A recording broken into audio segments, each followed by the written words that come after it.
안녕하십니까, 박사입니다. 세계의 돈이 중국으로 몰리고 있는 것으로 나타나고 있습니다. 스위스 은행은 보고서를 통해 전 세계 부호들의 투자가 중국으로 향하고 있다고 밝혔습니다. JP모건 체이스도 장기적으로 중국을 긍정적으로 보고 있는 것 같습니다. 스위스 은행의 FO 보고서에 따르면 평균 자산 규모 11억 달러가 되는 317개 FO의 18%가 대중국 투자 증가를 계획하고 있습니다. 여기서 FO, 패밀리 오피스는 록펠러처럼 돈 많은 패밀리에게 맞춤형 자산 관리를 해주는 단위입니다. 스위스 은행은 동남아 부호의 33%가 중국 투자 증가를 계획하고 있으며 동아시아 부호의 43%도 같은 계획이라고 밝혔습니다.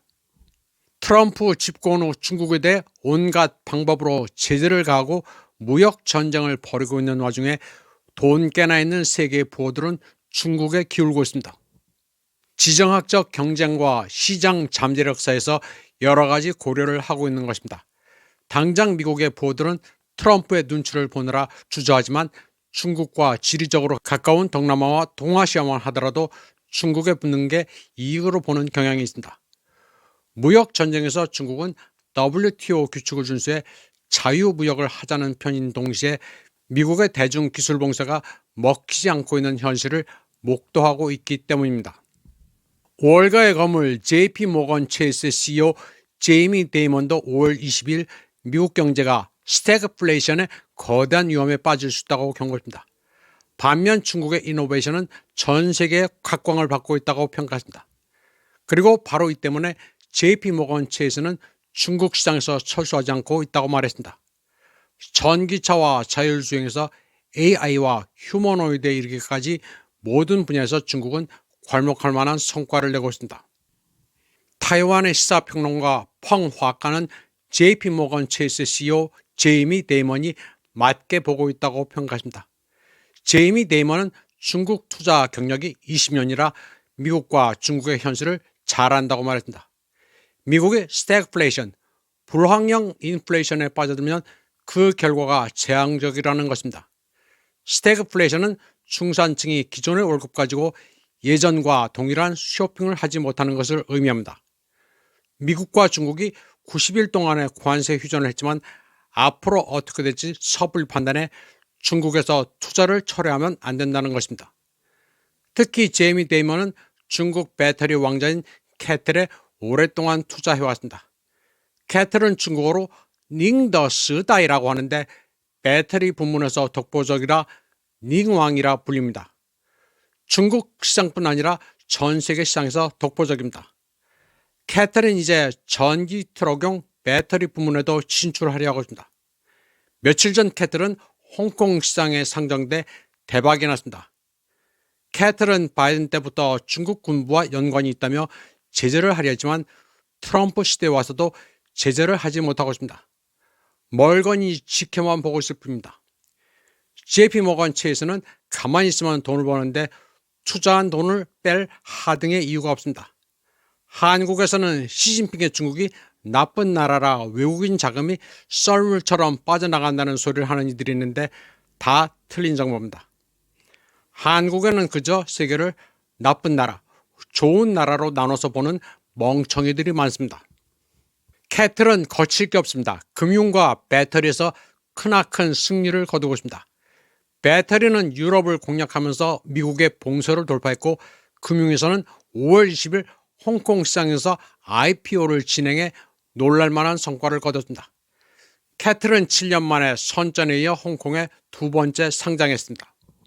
5월 20일 홍콩 주식시장 IPO에는 모금액의 150배가 몰렸습니다. 414억 홍콩 달러에 달했습니다. 최근 4년 동안 가장 성공적인 IPO였습니다. 상장하자마자 주가는 16% 폭등했습니다. 아메리카뱅크, 골드만삭스, 모건 스탠리, JP모건 체이스 등이 캐틀을 추천했습니다.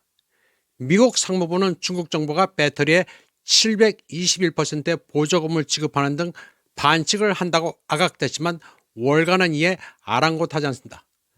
또 중화권 평론가들은 721%의 보조금 지급 주장도 사실이 아니라고 분석합니다. 중국 정부가 개별 기업에 돈을 나눠주는 자선단체는 아닙니다. 캐틀은 이렇게 모집한 금액의 90%를 유럽에 쏟아붓기로 했습니다. 특히 헝가리의 세 번째 대규모 배터리 공장을 짓기로 했습니다. 헝가리는 앞으로 경제 발전 가능성이 무궁무진합니다. 캐틀은 배터리 공장을, BYD는 헝가리의 유럽 본부와 함께 대형 공장과 R&D 센터를 설립하기로 했습니다. 중부 유럽의 헝가리를 거점으로 BYD 전기차를 보급한다는 계획입니다. 대러 제재로 인한 에너지 자진 박탈로 산업 생산 능력을 상실한 유럽은 중국에서 무주공산입니다. 공업 능력이 거의 없었던 헝가리로서도 대박입니다. 헝가리 빅토르 오르반 총리는 걸출합니다. 미국의 트럼프와는 전통 가치의 수호자로 반글로벌리즘 전선에서 맹호입니다. 또 에너지는 러시아와 우호 관계를 유지해 국가 경제를 지키고 있으며 제조업과 공업화에 있어서는 중국을 잘 활용하고 있습니다. 안미 경중은 없다면서 러중을 적대시하고 미국의 일방적인 충성을 맹세하는 한국의 소위 보수 모질이와는 확연히 다릅니다. 그러면 본론으로 다시 돌아가 보겠습니다. 캐틀의 중국어명 닝더스다이의 닝다는 푸젠성 동북부의 시입니다. CEO도 여기 출신입니다. 일찍이 시진핑이 성당서기로 있던 곳입니다. 시진핑은 그때부터 캐틀의 가능성을 높여보고 적극 지원했습니다. 사진의 중간 인물이 시진핑입니다. 젊을 때 얼굴은 정말 순둥입니다. 캐틀이 그룹으로 정식 발족한 것은 2011년입니다. 그리고 이때부터는 중국 중앙정부의 대대적인 지원을 받기 시작했습니다.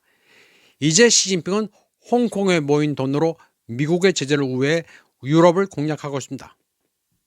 될성 싶은 기업에는 돈이 몰리기 마련입니다. 닝보 항만공사도 캐틀의 대주주입니다. 돈이 차고 넘치는 캐틀은 이페이 총텐입니다. 중국에서 잘 나가는 기업들은 절대 미국에 상장하지 않습니다. 까불다가 다친 게 마윈의 알리바바입니다. 미국에 상장했던 기업들은 워싱턴의 제재로 큰 피해를 봤습니다. 대부분 시진핑의 반대편인 상하이빵에 섰었던 기업들입니다. 월가와 가까운 파벌이 상하이빵입니다. 중국은 자본시장을 잘 지키고 있습니다. 합자 회사를 하더라도 외국의 지분을 50% 이하로 제한합니다. 그러니 외국 자본이 M&A로 중국 기업을 집어삼킬 수가 없습니다. 워싱턴이 무역 전쟁을 하면서 중국에 대해 시장을 개방하라는 것은 상품이 아니라 자본시장을 개방하라는 것입니다. 미국은 중국에 팔아먹을 상품이 없습니다. 제조업이 무너진 미국이 할 수 있는 것이라고는 그저 돈놀이뿐입니다. 잘 나가는 중국 기업들은 중국 내부 투자금뿐만 아니라 월가의 자본도 몰리고 있습니다. 중국 정부가 돈을 풀어 보조금을 지급하는 게 아닙니다. 타이완의 대표적 시사평론가 차이정 유엔 박사는 중국 관련 특별위원회를 만들어 베이징을 비난하고 있는 미 하원 의원들을 지칭해 공부 못하는 지진아들이라고 조롱하고 있습니다. 기본 경제 상식도 없는 수준 떨어지는 아이들이라고 비웃고 있습니다. 트럼프 행정부는 질이 떨어집니다. 일례로 관세 전쟁을 한다고 해봐야 그 관세는 상대방 국가가 아니라 미국 소비자가 내는 것입니다. 정신이 멀쩡하면 다른 나라, 적대국과 우방 안 가리고 관세 전쟁이란 것을 버릴 수가 없습니다. 소비자 물가를 확 올려 자국민을 괴롭히는 게 트럼프의 관세 전쟁입니다. 이번 방송은 여기까지 하겠습니다. 시청해주신 여러분 감사합니다.